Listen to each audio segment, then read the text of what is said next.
Adik gue aneh-aneh sekali. Ada Edgar, adik gue yang paling kecil. Alhamdulillah dia udah disunat sekarang. Akhirnya kita nemu gunting kuku yang pas buat dia. Edgar tuh kayak jerawat deh. Bukan abang, bukan. Kasihan sekali dia. Entah dimanapun dia berada sekarang gue, mudah-mudahan dia selamat. Adik gue Edgar itu kasihan karena dia selalu gue masukin ke buku gue. Kalau nggak ada gue penulis juga. Dia sering masukin ke buku gue. Dari buku 1, 2, 3, 4 gue masukin semua aib tentang dia. Makanya sekarang dia kalau masuk ke sekolah dilemparin batu, sana dia. Kasihan hina sekali dia sekarang. Edgar adik gue yang paling kecil. Karena gue anaknya baik sebenarnya. Gue bilang sama dia di buku gue yang terakhir, gue bilang, Edgar, abang lagi nulis buku judulnya Maret Merah Jambu. Ada cerita soal kamu. Boleh nggak abang masukin lagi tentang kamu? Enggak abang, jangan. Terus gue tanya, kenapa Edgar? Sudah cukup abang, sudah cukup. Terus gue ngeliatin, gue ngambil dompet. Kalau abang kasih 10.000 boleh? Boleh abang, boleh. Untungnya harga diri dia murah sekali. Cuma 10.000 perak udah kebeli ya langsung. Kasian. Kasihan. Tadinya gue bawa ke Bandung, cuman lararnya masih banyak, jadi gue biarin aja. Tapi dia anak gaul ya, dia naik sepeda fiksi, dia gaul banget. Walaupun tiap kali dia naik sepeda fiksi, gue selalu bilang, kamu nyolong punya siapa? Gue bilang gitu. Dan adik gue yang paling kecil, akhirnya gue bangga ada yang meneruskan kerjaan gue. Adik gue namanya Anggi, paling kecil, dia ternyata nulis cerita juga. Jadi ceritanya gini, gue catat waktu itu di notes gue bawa kesini juga hari ini. Jadi ceritanya gini, gue lagi pulang dari kampus, tiba-tiba Edgar, adik gue yang paling kecil tadi, dia lari dari kamar, dia lari, abang, gue liatin, abang, siapa kamu? Aku Edgar abang, ya kenapa Edgar? Lu pasti ranteku, kalau dilatih juga. Gue lepasin, gitu ya, kenapa? Cerita sama abang gitu.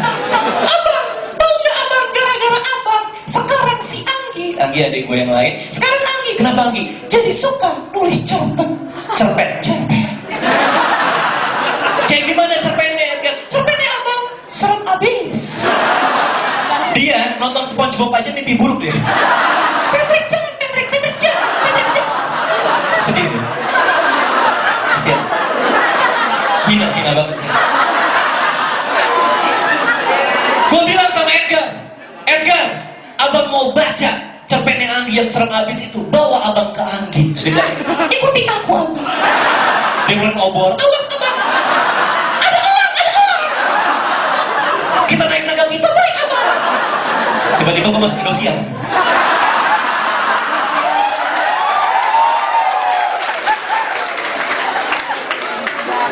Gue pergi sama Edgar, kita turun. Naga kita diparkir dekat tangga, kita turun.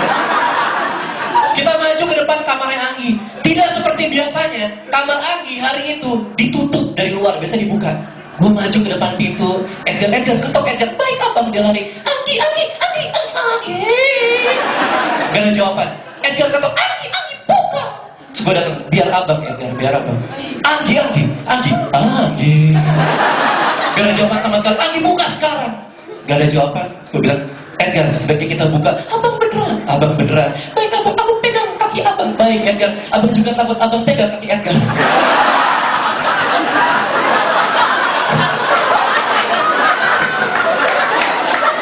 Kita maju ke depan pintu kamar Anggi.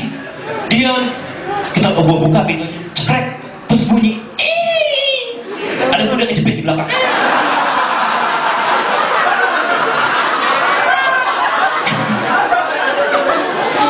Gue masuk ke kamar Anggi, tau gak apa terjadi? Gelap total, gelap. Gue deg-degan, gak ada apa-apa, cuma ada, tau gak? Siluet mukanya Anggi dari depan jendelanya yang ada sinar. Jadi semua kamar gelap, cuma ada jendela satu, ada sinar dari jendelanya, terus ada siluetnya Anggi lagi nulis begini dia. Anggi jawab, Anggi diam. Anggi jawab, Anggi masih diam. Akhirnya dia nengok tiba-tiba dan dia bilang ke gue sama Edgar, gue gak pernah lupa apa kata dia hari itu. Dia bilang di antara semua kegelapan, dia bilang, nyalain lampunya dong. Oh, nyalain lampunya. Gelap banget, gak bisa lagi gelap. Abang gelap kan? Iya, abang juga takut, abang gelap. Ada apa abang? Gue datang gitu. Terus gue bilang, Anggi, iya abang, apa tujuan abang datang ke sini? Abang mau bikin KTP. ngomong sama kamu. Kenapa abang? Kata Edgar, kamu sekarang jadi suka nulis. Betul abang, aku nulis. Cerpen. Cerpennya kayak gimana? Semuanya aku tulis abang di buku tulis ini dengan tanganku sendiri. Terus gue bilang, abang mau lihat tulisan kamu. Abang yakin? Abang sanggup baca tulisan kamu? Terus gue bilang, emang serem banget? Enggak, tulisanku kan jelek. Oh, sanggup. Dikasih ke gue bukunya. Gue buka bukunya Edgar, pas gue lagi mau baca, Edgar lari dari kejualan. Abang, kenapa Edgar? Abang ngedenger kaki gue, kenapa Edgar? Abang jangan baca cerpen itu. Kamu kan yang nyuruh abang, iya tapi jangan baca abang. Gara-gara baca cerpen hantu itu, aku sekarang kalau tidur sama mama. Kamu bukannya kalau tidur sama mama, iya lupa.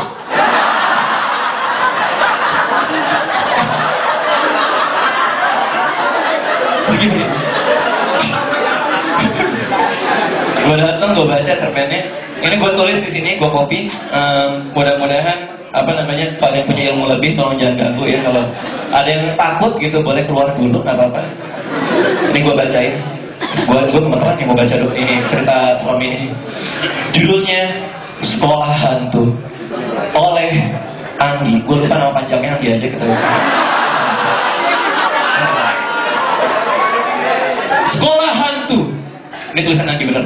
Dulu di sekolah ini ada seorang anak yang pergi ke gudang dan mati di sana. Depannya serem udah ada yang mati, walaupun nggak jelas. Ada orang ke gudang mati, tiba-tiba. Ke gudang mati. Mungkin dia pacaran sama dia. Sekarang gudang itu dibongkar menjadi kamar mandi. Kita bisa bayangin setan apapun yang gentayangan di sana dari gudang jadi kamar mandi pasti bete. Ada pocong gentayangan loncat-loncat, orang datang gitu. Kayak kotor bego. Kuntilanak gentayangan rambutnya panjang nih, ada orang datang gitu. Gue kena rambut bego. Sekarang gudang itu menjadi kamar mandi. Sekarang gudang itu telah dibongkar menjadi kamar mandi. Kring, bunyi bel istirahat.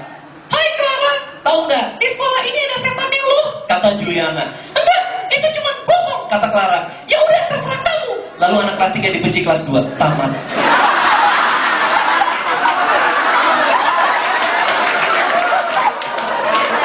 Lagi ngeliatin gue, abang, serem gak abang? Abang serem, abang punya adik kayak kamu. Edgar nanya, abang penasaran gak abang? Abang penasaran apakah Clara akan lulus UAN? Iya, karena dia bego. Karena ini apa yang terjadi di Indonesia. Ini seharusnya namanya bukan cerita hantu, bukan sekolah hantu, tapi gosip. Karena ini ceritanya cuma 2 anak SD bergosip. Ini efek dari TV kita, dimana acara gosip dibikin serem. Gue pertama kali nonton silet, gue takut. Pertama kali gue nonton silet, gue nyalain RCTI, tiba-tiba ada suaranya neng. Ada gambar kertas dibakar silet. Ada kertas dibakar kerosak, habis itu kemarin kebakaran, gak tau juga gue. Tiba-tiba ada cewek, Fanny Rose, belah dadanya sampai bawah, pakai baju hitam-hitam, ngeliat ke kamera, dia bilang, biasa. Gara-gara nonton itu, setiap kali gue nonton silet, gue beri tempat duduk gue maju ke depan TV, gue bilang, siapa yang disilet? Kenapa? Semua orang terobsesi sama hantu. Pocong udah banyak di mana-mana di film kita. Semuanya orang takut sama hantu. Gue rasa kita nggak perlu takut sama film Indonesia, sama hantu Indonesia. Kenapa? Karena nggak ada yang serem. Suster ngesot ya, ambil contoh deh. Kenapa lu takut sama suster ngesot? Dia suster dan dia ngesot. Ya udah. Biarin aja lewat. Kalau ada suster ngesot, liatin aja. Kalau lo lari dikejar suster ngesot, lo bisa lari. Dia cuma bisa ngesot. Ngesot paling setengah senti per jam ya. Kalau ternyata dia ngesotnya lebih cepat daripada lari lo tebar beling di lantai. Dengan au.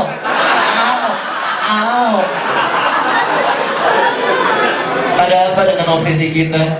Gue senang ada banyak yang datang hari ini. Mudah-mudahan sebagian dari kalian juga ada follower gue. Walaupun tiap hari yang gue dapet cuma fallback ya. Cemungut ya kakak.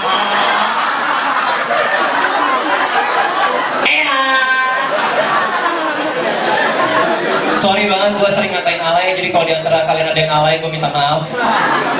Bukan urusan gue untuk komentari spesies kalian, karena tahu nggak apa yang terjadi? Gue sadar ternyata gue pernah alay. Jadi gue lagi buka Friendster gue.